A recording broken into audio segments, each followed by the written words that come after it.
सत्यं परं परगं सत्यगं सत्येन न सुवर्गात् लोकात् कदाचन सत्यं तस्मात् ज्ञान सूत्र में आपका स्वागत है। बहुत से साधक अध्यात्म में जब आते हैं तो ये सोच कर आते हैं कि सत्य एक है और मैं कहीं भी जाऊं मुझे वही मिलेगा। किसी भी गुरु के पास जाऊं वही बोलेंगे, कोई भी मार्ग ले लूं वही पहुंचूंगा जहां सभी बड़े गुरुजन पहुंचे हैं। लेकिन कुछ दिन धक्के खाने के बाद इस आश्रम से उस आश्रम, इस गुरु से उस गुरु, ये मार्ग से वो मार्ग, हजारों किताबें पढ़ने के बाद ये समझ में आता है कि सभी लोग अपना अपना सत्य बोल रहे हैं, सभी लोग अपना अपना सत्य बेच रहे हैं ये कह के कि यही असली सत्य है। ये देख के किसी भी समझदार व्यक्ति का विश्वास उठ जाता है अध्यात्म से कि ये तो वो नहीं है जो मैं सोचता था। या कुछ लोग बहुत अंधविश्वासी हो जाते हैं कि अब मैं इस मार्ग में आ गया हूँ और यहाँ पर जो बताया गया है वही पूर्ण सत्य है। बाकियों को नकार देते हैं, बाकी मार्गों को, बाकी शिक्षाओं को अनदेखा कर देते हैं। ऐसा क्यों है कि हर जगह हमें थोड़ा बहुत मतभेद मिलता है, भिन्नता मिलती है, क्या सत्य है क्या नहीं, और थोड़ी बहुत समानता भी मिलती है। किसी भी मार्ग में चले जाए थोड़ा बहुत वही बोलते हुए दिख जाते हैं, लेकिन अगले दिन ये भी कहते हैं नहीं नहीं वो दूसरा मार्ग बिल्कुल ठीक नहीं है, वहाँ मत जाना, वो सत्य नहीं, ये हमारा मार्ग सत्य है। यहाँ तक कि आप एक ही गुरु के पास जाएंगे, एक दिन वो बोलेगा ये सत्य है, अगले दिन वो बोलेगा वो सत्य है, जो कल बताया था वो सत्य नहीं है। ऐसा होता है। एक दिन गुरु कहता है कि समय मिथ्या है और अगले दिन कहता है कि सुबह 7 बजे सत्संग में आ जाना। अब वो साधक सोचता है समय तो मिथ्या है, फिर सत्संग कैसे होगी। इस तरह से बड़ी उलझन में पड़ जाता है। एक दिन गुरु कहते हैं कि तुम मुक्ति तब पाओगे जब ऐसा ऐसा करोगे, जन्म और मृत्यु से मुक्ति हो जाएगी तुम्हारी। फिर अगले दिन कहते हैं कि न तुम्हारा जन्म हुआ है न मृत्यु हुई है। अब वो साधक बड़ी उलझन में है, कल तो आप कुछ और कह रहे थे, आप आज कुछ और कह रहे हो। एक दिन गुरु कहते हैं कि देखिए सब कुछ मिथ्या है, ये सपना है, जगत है ही नहीं। और अगले दिन वही गुरु उसी मार्ग में कहते हुए पाए जाते हैं कि हिंसा मत करो, ये चीज़ मत खाना, वो चीज़ खाना, ऐसा व्यवहार नैतिक है, वैसा व्यवहार अनैतिक है, शरीर का थोड़ा ख्याल रखो, योग करो, आसन करो। अब कल ही तो आपने बताया कि ये सब मिथ्या है, सपना है, अब ये क्या है, अब ये सब करके क्या फ़ायदा है। तो ऐसा क्यों है? ये तो एक ही गुरु में इतनी भिन्नता है, हर मार्ग में आपको अलग तरह की शिक्षा मिलेगी। अब ये आध्यात्म ऐसा क्यों हो गया, इतनी भिन्नता क्यों आ गई? इसमें न सटीकता है, न सत्य है, न स्थिरता है, बदलता भी रहता है अध्यात्म। 5000 साल पहले ये था, 3000 साल पहले ये था, 100 साल पहले कुछ भी नहीं था, और अभी इंटरनेट का अध्यात्म है। जो इंटरनेट पे लिखा है वही अध्यात्म है, आजकल वही परम सत्य है। तो इसका कारण जो मेरी समझ में आया है आज मैं आपके सामने प्रस्तुत करूँगा, और वो समझते ही सारी उलझन मिट जाएगी आपकी। इसको मैं कहता हूँ बहुस्तरीय ज्ञान। हर मार्ग में अलग अलग सत्य बताया जाता है, क्योंकि सत्य के स्तर है, ज्ञान के स्तर हैं। कोई ज्ञान सतही होता है, कोई ज्ञान थोड़ी दूर ले जाता है, और कोई ज्ञान ऐसा होता है जो बहुत ऊंचा होता है, ऊंचे स्तर का होता है। यहाँ पर मैंने कुछ स्तर दिखाने का प्रयास किया है, और ये मेरी समझ पर आधारित है, मेरा मत है केवल। इसमें कोई सत्य सत्य नहीं मिलेगा आपको। जिसको जो अनुभव होता है उस हिसाब से स्तर दिखेंगे उसको। यहाँ मैंने 10 ही बताए हैं, हो सकता है और हो या हो सकता कम हो, वो आपकी इच्छा है। इसके बारे में संक्षेप में मैं आपको बताऊंगा कि स्तर है क्या। ये स्तर दिखाते हैं कि ज्ञान कितना गहरा है, कितनी दूर तक वो साधक पहुंचा है। पहले स्तर का ज्ञान कहता है कि संपूर्णता सत्य है, ये अस्तित्व एक ही है, अद्वैत है, यहाँ पर योग है, यहाँ पर भिन्नता नहीं है, सब एक है, सब जुड़ गया है। इसी का नाम ब्रह्म रखा गया है या परमात्मा रखा गया है। परम है, इसके बाद कुछ भी नहीं है, न जानने का, न देखने का, न समझने का। और ये अज्ञेय भी है क्योंकि मनुष्य की बुद्धि के बाहर है। और ये भी कहा जाता है कि आप तो वही हो, आप ही ब्रह्म हो, आप ही परमात्मा हो। आपका तत्व यही संपूर्णता है जो तरह तरह के रूपों से जगत, शरीर, मन आदि अनुभव कर रहा है, वही अस्तित्व है। ये सबसे ऊंचा स्तर है, इसके ऊपर कुछ देखा नहीं गया। दूसरे स्तर पर यह बताया जाता है कि द्वैत है, एक नहीं है, दो है, योग नहीं है, वियोग है। एक तरफ मैं हूँ, एक तरफ बाकी सब, एक तरफ अनुभव है, एक तरफ अनुभव करने वाला है। यहाँ पर हमें भिन्नता दिखाई देती है। अब यहाँ पर बताया जाएगा कि आप शरीर नहीं हैं, आप मन भी नहीं है, आप कोई भी वस्तु नहीं है, कुछ भी सूक्ष्म स्थूल कुछ भी नहीं है, कोई भी कोश नहीं है। अब यहाँ पर पहले स्तर की जो शिक्षा है वो काम नहीं आएगी। कल तो आपने कहा था सब एक है, हाँ वो पहले स्तर पर है, दूसरे स्तर पर दो है। लेकिन वो अद्वैत कहाँ चला गया? वो यही है, लेकिन दूसरे स्तर पर है। जब तक आपको वो नहीं दिखेगा, जब आपकी प्रगति होगी दूसरे से पहले, तो अद्वैत दिखेगा, अद्वैत का ज्ञान होगा, संपूर्णता का ज्ञान होगा। अभी तो दो ही दिखेंगे, अभी तो योग नहीं हुआ। इसी तरह से तीसरा स्तर भी है जहाँ पर कहा जाएगा कि देखिए कुछ भी नहीं है, जो सगुण है वो नाद मात्र है। कुछ लोग इसे चित्त कहेंगे, कुछ लोग इसे स्मृति कहेंगे, कुछ लोग शक्ति कहेंगे। ये बताया जाएगा कि ये पराभौतिक है, परमानसिक है। यहाँ पर ऐसा कुछ नहीं जो बुद्धि के अंदर आता हो। यहाँ पर कोई रचना नहीं हुई, केवल संभावना मात्र है। नहीं, आपने तो कहा था कि अनुभव करता है और ये है वह वो है। हाँ वो भी है, सब कुछ है। अनुभव करता नहीं होता तो कैसे पता चलता ये सब?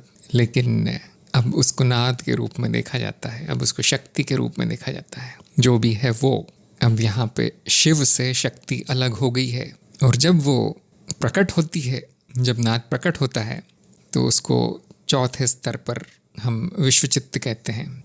यहाँ पर काल नहीं है, अभी तक समय नहीं आया है। यहीं पर कुरुक्षेत्र है, विश्वचित्त का भाग है, जहाँ पर संपूर्ण ज्ञान है। उसके ऊपर कुछ भी नहीं है। अब यहाँ पर नाद नहीं दिखेगा, अब यहाँ पर चित्त केवल रचनाओं के रूप में दिखेगा। ये ऐसा है कि जैसे एक बड़ा कंप्यूटर है, सब अपने आप हो रहा है। यहाँ पर कोई जन्म नहीं है, कोई मृत्यु नहीं है, कुछ भी नहीं है, लेकिन रचनाएं हैं, ज्ञान है, स्मृति है, संगठित है, लेकिन हो कुछ नहीं रहा है क्योंकि समय नहीं है, अभी भी संभावना मात्र है। इस स्तर पे अब ये बताया जाएगा कि रचना कैसे होती है, आदि आदि। नहीं, आपने तो कहा था सब नाद है, सब शक्ति है। हाँ वो भी है, वो भी है, वही रूप ले रही है, वही नाद रूप ले रहा है।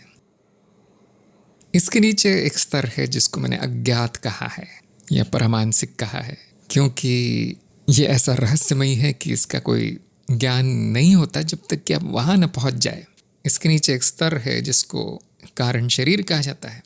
अब यहाँ पर जन्म मृत्यु और काल प्रकट होता है, क्योंकि जन्म मृत्यु तो समय में ही हो सकता है। अब यहाँ पर ये नहीं कहा जाएगा कि तुम ब्रह्म हो या रचनाएं नाद है, नहीं, यहाँ पर व्यक्ति प्रकट हो गया है कारण शरीर के रूप में।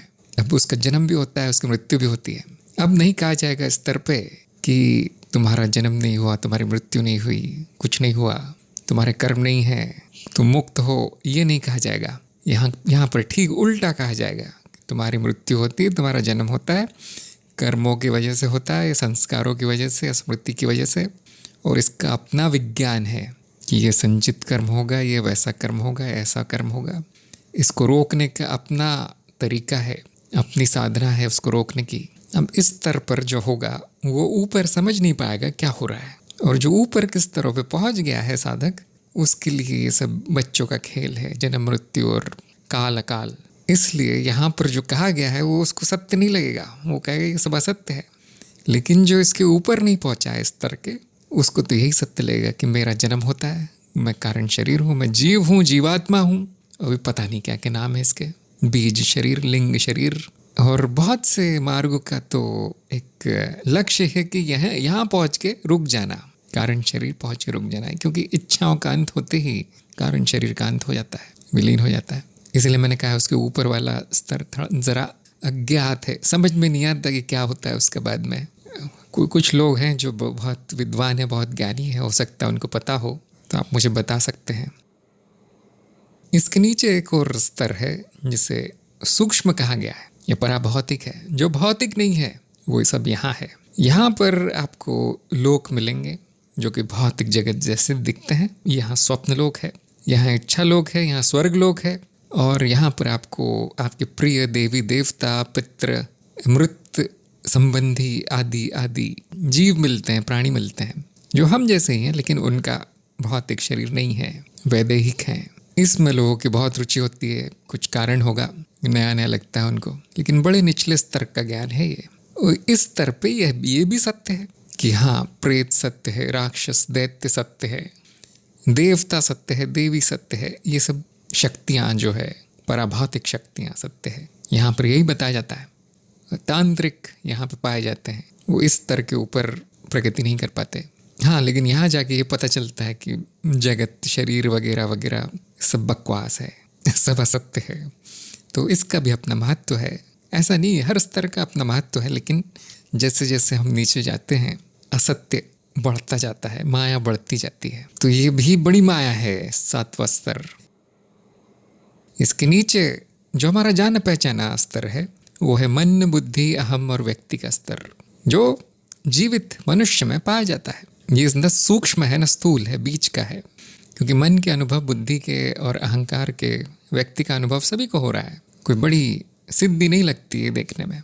और यहाँ पर यही सत्य है, जो मैं हूँ वो मेरा मन है, जो मन कहता है वो मैं करता हूँ, मेरी बुद्धि ऐसी है, मैं बुद्धिमान हूँ, या अहम यहाँ पर दिखाई देता है। पहली बार तो नहीं कहेंगे, अहम दिखाई देता है। अहम बड़ा शक्तिशाली होता है यहाँ पे। मैं मनुष्य हूँ, मैं व्यक्ति हूँ, मेरा नाम ये है, मेरा काम ये है, मेरी जाति ये है, मेरा धर्म ये है। यहाँ पर यही सब सत्य होता है। उसके ऊपर का उसको कोई भान नहीं होता, और उसके नीचे भी परम सत्य दिखाई देता है उसको, व्यक्ति को।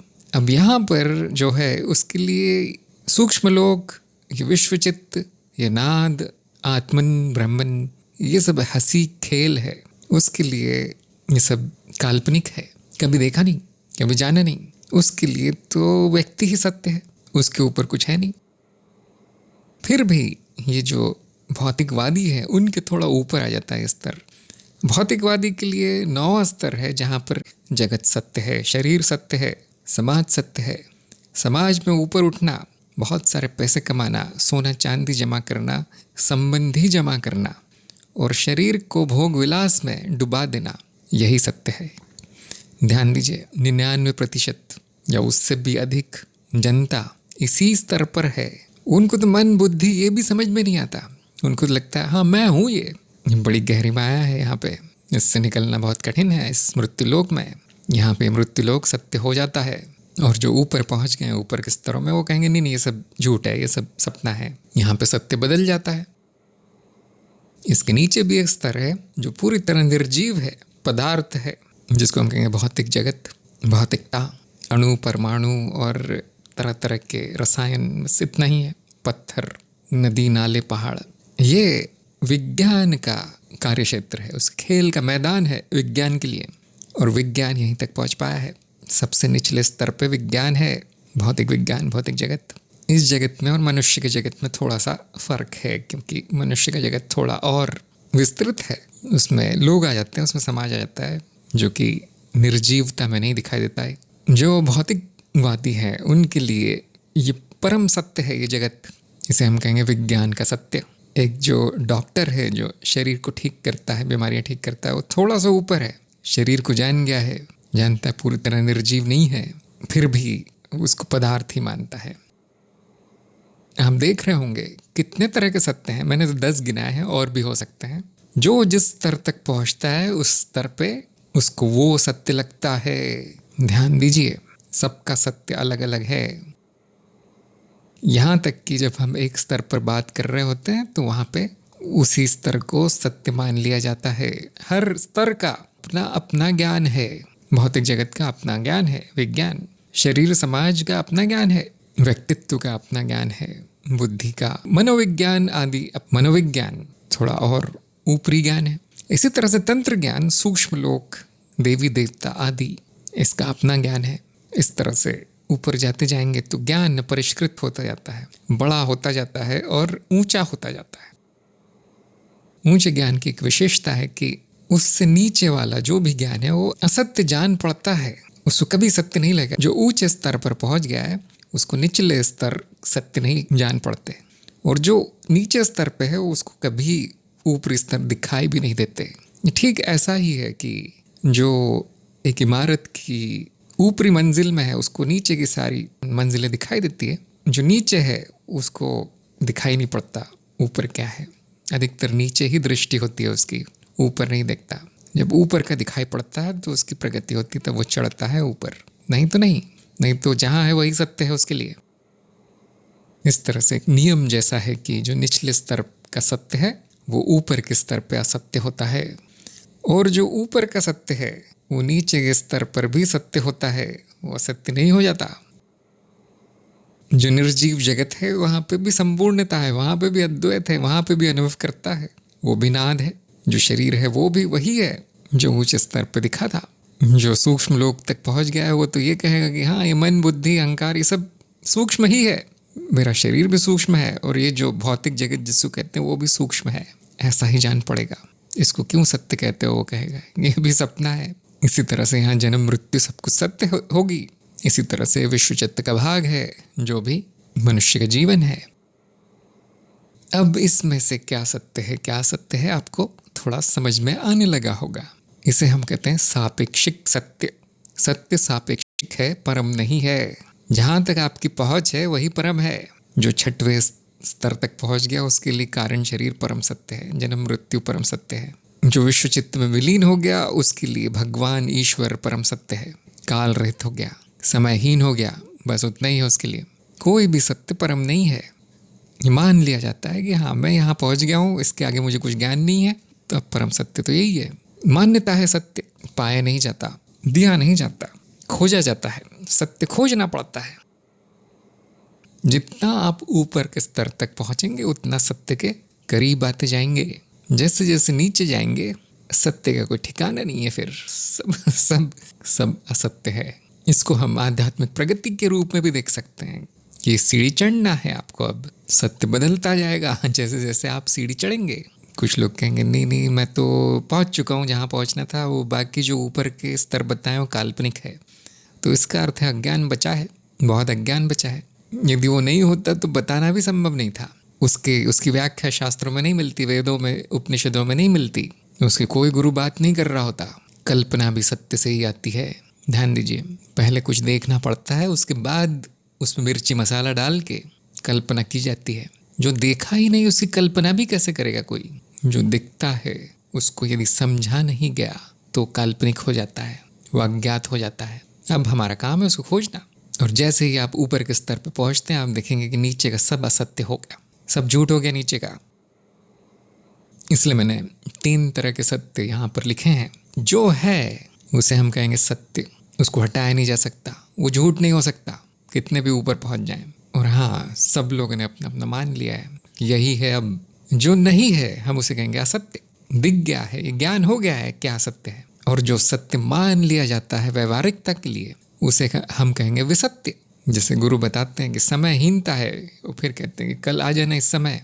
यहाँ पर सत्य की बात नहीं कर रहे हैं, वो विसत्य की बात कर रहे हैं, असत्य की भी नहीं कर रहे हैं। वो ये नहीं कह रहे कि समय असत्य है तो फिर भी आ जाना, नहीं। वो ये कह रहे हैं मान लो अब कि समय है, क्योंकि हम जगत में है, शरीर में है, यहाँ समय ही चलता है, यहाँ माया की चलती है, हमारी नहीं। कितना भी बोल दें कि समय नहीं है या ये जो पदार्थ नहीं है, खाना खा के आना, अरे आप ही ने कहा था पदार्थ तो मिथ्या है। नहीं, वो जो खाना है वो मिथ्या खा के आना, वो विसत्य है, उसे सत्य मानना पड़ता है। तो जिसको ज्ञान होता है वो असत्य से छुट्टी नहीं होती उसका असत्य विसत्य हो जाता है, उसको सत्य मान लिया जाता है व्यवहारिकता के लिए। नहीं तो फिर जीवन तो अर्थहीन है। फिर तो हमारा काम सत्य के बिना नहीं चलता, लेकिन असत्य के बिना भी नहीं चलता। बड़ी विचित्र स्थिति है अध्यात्म में। सत्य मिलना कठिन है और असत्य छोड़ना कठिन है। क्या करें यहाँ पे। जैसे कि पिछली बार मैंने कहा था कि मुक्ति संभव नहीं है। जो मुक्त है वो पहले से मुक्त है, जो बंधन में वो पहले बंधन में है। अब करूँ तो क्या करूँ, तो कुछ नहीं। यहाँ पर आपको स्वीकार करना है कि ऐसा ही है, इससे अच्छा नहीं मिलेगा, इससे बुरा नहीं मिलेगा। अध्यात्म में ज्ञान बहुस्तरीय है, सत्य बहुस्तरीय है, सत्य के प्रकार हैं। कुछ मान लिया गया है, कुछ अमान्य है। सबकी अपनी अपनी समझ है, सबकी अपनी बुद्धि है, सबके अपना अपना विकास हुआ है। सबको भूल के आपको अपनी प्रगति करनी है। जैसे ही आपको शंका होती है कि मैं असत्य में हूँ, तुरंत ऊपर का मार्ग ढूंढना है और आपको ठीक वही गुरु भी मिलेगा। आप जिस स्तर पे है आपको वैसा गुरु मिलेगा, एक स्तर ऊपर होगा उसका। ध्यान दीजिए, मैं कई बार कहता हूँ ये कि आपको अपने अज्ञान के अनुसार गुरु मिलेगा, ज्ञान के अनुसार नहीं। ज्ञान हो गया तो गुरु क्या आवश्यकता है? आपको अपने अज्ञान के अनुसार गुरु मिलेगा। जिस स्तर पर आप है उस स्तर का है, ठीक 1-2 स्तर ऊपर का, बहुत ऊपर का नहीं मिलेगा। मिल गया तो फिर तो भाग खुल गए, मतलब आप कई स्तर लांग जाएंगे एक साथ। अब कौन सा मार्ग कौन से स्तर पे पहुंचाएगा मुझे? ऐसा मार्ग बता दीजिए जो कि सबसे ऊपर पहुंचा दें। तो एक बार देख लेते हैं कि कौन सा मार्ग मुझे कहाँ पहुंचाएगा। सबसे पहले तो आता है विज्ञान, जो आपके स्कूल कॉलेज में सिखाया जाता है। विज्ञान से ज़्यादा कुछ नहीं सिखाया जाता आप लोगों को। जो सबसे निचला है वो सबसे प्रचलित है। ये कलयुग है। विज्ञान की पहुंच 10वें स्तर तक ही है, सबसे निचला।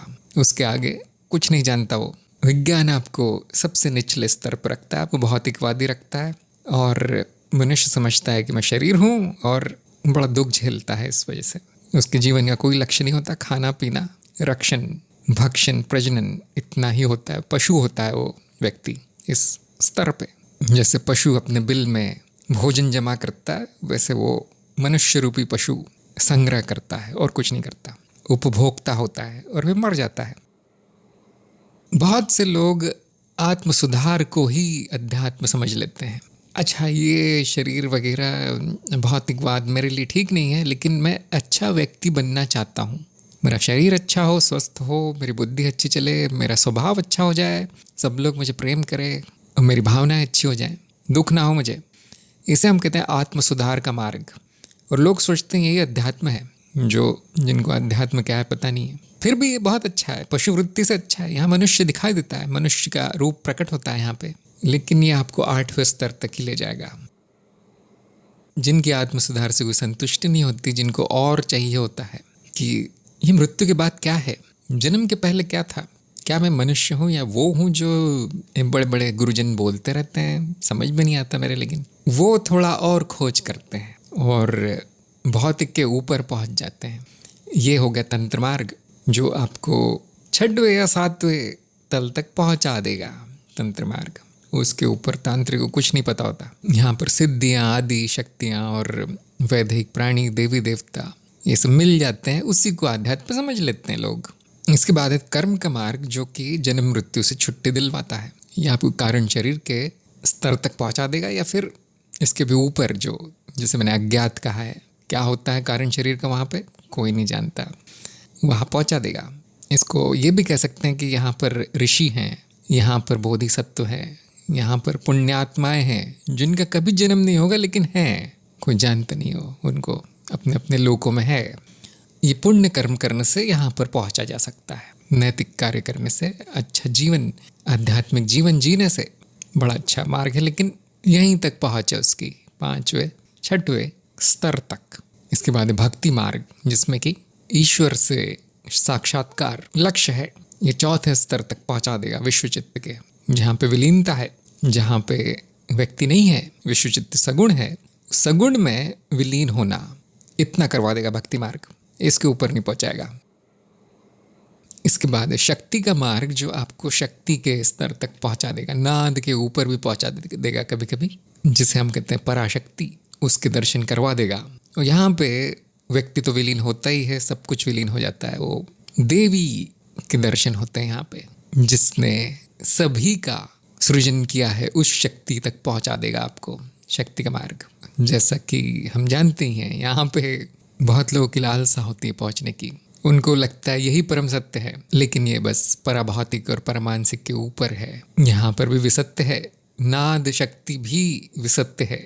असत्य नहीं कहा जाएगा, क्योंकि इतना सच है वो कि अब असत्य कहना गलत सा लगता है। क्या शक्ति सत्य नहीं है? लोग कहेंगे हाँ भाई सत्य है, सत्य है, विसत्य है। इतने ऊपर पहुँच के अब सत्य असत्य में कुछ ज़्यादा भेद नहीं रहता। और मैं तो कहता हूँ कि इसमें एक शक्ति के मार्ग में एक संभावना है कि आपको संपूर्णता तक पहुँचा दे, शक्ति को शिव से मिला दे। ये संभावना है। देखा कम जाता है, इसलिए मैंने इसकी पहुँच कम दिखाई है। बहुत कम लोग पहुँच पाते हैं, मैंने संभावना दिखाई है। इसके ऊपर योग मार्ग, जो आपको द्वैत तक पहुँचा देगा, क्योंकि योग द्वैत है। फिर भी इसमें मैं क्या हूँ जानने की संभावना है, जाना जा सकता है, स्वयं का रूप जाना जा सकता है। आत्म साक्षात्कार योग मार्ग से हो सकता है। जो समाधि की स्थिति तक पहुंच गया उसको अपना स्वयं का ज्ञान हो जाता है कि मेरा तत्व क्या है। और योग मार्ग में बड़ी अच्छी बात है कि वो कैवल्य की बात करते हैं, वो योग की बात करते हैं, चित्तवृत्ति से छुट्टी की बात करते हैं। ध्यान दीजिए, नंबर 2 के बाद सब चित्त ही चित्त है, वृत्ति ही वृत्ति है। उससे छुट्टी हो गई तो आप नंबर 2 पे है, लेकिन अभी भी द्वैत है। फिर भी योग में संभावना है संपूर्णता तक पहुंचने की, इसलिए मैंने संभावना दिखाई है। यहाँ पे पहुंचा जा सकता है यदि गुरु अच्छा हो तो, ज्ञानी हो तो। और अंत में आता है ज्ञान मार्ग, जो आपको पहले स्तर तक पहुंचाता है, सबसे ऊंचे स्तर तक ज्ञान मार्ग ही पहुंचाता है, और कोई मार्ग नहीं पहुंचाता। इसमें बड़ा मतभेद हो सकता है, बड़ा झगड़ा खड़ा हो सकता है कि आप ज्ञान मार्ग पे इसलिए बोल रहे हैं। नहीं, ऐसा नहीं है। मैंने देखा कि ज्ञान मार्ग ही वहाँ पहुँचता है, इसलिए मैं ज्ञान मार्ग में आ गया। हर घाट का पानी पीने के बाद प्यासा जो है अपने घर आ जाता है। मेरा घर ज्ञान मार्ग है। तो क्यों है ऐसा? ज्ञान मार्ग ही क्यों संपूर्णता तक पहुंचाता है? क्योंकि हमें ज्ञान होता है कि उसके आगे कुछ हो नहीं सकता। संपूर्णता के आगे, अस्तित्व के आगे क्या होगा? हाँ, यहाँ पे थोड़ा अजीब तरह का ज्ञान होता है। ज्ञान कहना बड़ा विचित्र लगता है, क्योंकि पता चलेगा सब शून्य है, कुछ हो नहीं रहा है, न नाद है न शक्ति है, न अनुभव है न अनुभव करता है। यहाँ द्वैत है और वो अद्वैत जाना नहीं जाता तो कैसे ज्ञानी हो गए? इस तरह के प्रश्न आते हैं। तो जो ज्ञान मार्ग में वही जान पाएगा कि इसकी सुंदरता क्या है, संपूर्णता की, परिपूर्ण है, सुंदर है, उससे ऊपर कुछ भी नहीं है। होता तो सुनाई देता, होता तो कोई बोलता हुआ दिखाई देता। यदि किसी को नहीं पता तो फिर नहीं है। इसीलिए इसको परम सत्य मान लिया गया है, ब्रह्म सत्य। बाकी सब मिथ्या है। उसके नीचे जो है 10, 20, 30 जितने स्तर आप बना लेंगे सब मिथ्या है। हाँ, छूटते नहीं है वो। सत्य से सामना होने के बाद भी विसत्य चिपका रहता है। क्योंकि संपूर्णता में वो सब आ जाता है। संपूर्णता में वो भी आ जाता है जो असत्य है, जो विसत्य है, जो कुछ भी नहीं है, पता नहीं क्या है, सब आ जाता है इसमें। तो हमें यहाँ पर समर्पण भाव में आना पड़ता है, स्वीकार भाव में आना पड़ता है कि ऐसा ही है। सत्य मिलने के बाद भी असत्य कहीं जाएगा नहीं, माया कहीं जाएगी नहीं। यहाँ बंधन को भी मुक्ति मान लिया जाता है। मेरी ही लीला है। अरे ये क्यों नए नए शरीर ले रहे हो, ये तरह तरह के जीव क्यों बनते जा रहे हो, छोड़ क्यों नहीं देते? ये निचले स्तर का व्यक्ति बोल रहा है। जो ऊपर है, अरे मेरी ही लीला है, छोड़ के क्या होगा? कौन करता है यहाँ पे? करता तो कोई नहीं है। कौन छोड़ने वाला है? और छोड़ने के बाद भी वो वही प्रकट होता रहता है। नहीं, प्रलय हो जाएगी, कोई बात नहीं, वो सब दोबारा आ जाएगा। यदि मेरे वश में होता तो पूरा प्रलय कर देता, उसके बाद कुछ नहीं आने देता। लेकिन ऐसा नहीं है। वो तो मूर्खता है सोचना भी। संपूर्णता में व्यक्ति नहीं है, संपूर्णता में मनुष्य मिथ्या हो गया, होकर भी नहीं है। अब आपको थोड़ा स्पष्ट हो रहा होगा कि ये अध्यात्म कैसा बड़ा प्रपंच है, समझना कठिन है इसको। यदि आप एक मार्ग में हैं, एक गुरु की शरण में हैं, तो शायद आपको ये चित्र नहीं दिखाई देगा कभी। आपको बचा के रखा गया है इस झगड़े से। आध्यात्म के क्या सत्य क्या सत्य है, इससे बचे हुए हैं। तो कुछ दिन ही रहेगा, बाद में तो सत्य का सत्य पता चल जाएगा, यथार्थ पता चल जाएगा। सत्य का कितने तरह का होता है, सत्य सब पता चल जाएगा। यदि इतने तरह का होता है तो किसको सत्य मानूं, ये प्रश्न आ गया तो बहुस्तरीय ज्ञान की तरफ आप बढ़ जाएंगे अपने आप। बहुस्तरीय ज्ञान का ज्ञान होना क्यों आवश्यक है, ये मैंने आपको क्यों बताया। अब ऐसा लगने लगा होगा आपको कि ये तो और उलझन हो गई, मैं तो बहुत खुश था अपने मार्ग पे, तो अब बड़े प्रश्न चिन्ह आ गए। तो मैं आपको एक चीज़ बताता हूँ कि बहुस्तरीय ज्ञान का ज्ञान नहीं हुआ कि सत्य ऐसा होता है और स्तर ऐसे होते हैं और ये नियम ये है इस बहुस्तरीय ज्ञान का, कि ऊपर जो है पता भी नहीं चलेगा और निचला सब असत्य दिखेगा और मैं कहाँ हूँ उस पर निर्भर है कि सत्य क्या है। यदि ये ज्ञान नहीं होगा तो आपकी प्रगति नहीं होगी, ये बात मान के चलिए। ये ज्ञान नहीं होगा तो अध्यात्म समझ में नहीं आएगा। जैसे मैंने उदाहरण दी, एक गुरु ये बोल रहा है, दूसरा गुरु वो बोल रहा है, तीसरा गुरु कुछ और ही बोल रहा है, और एक ही गुरु रोज रोज अपनी शिक्षा बदल रहा है। जिसको ये बहुस्तरीय की अवधारणा नहीं पता है, वो उसका तो सब उसके ऊपर से जाएगा, समझ में नहीं आएगा, उसे प्रगति क्या होगी। आपको लगता है कि मामला उलझ गया, लेकिन ये जानने के बाद ही आपकी उलझन दूर होगी।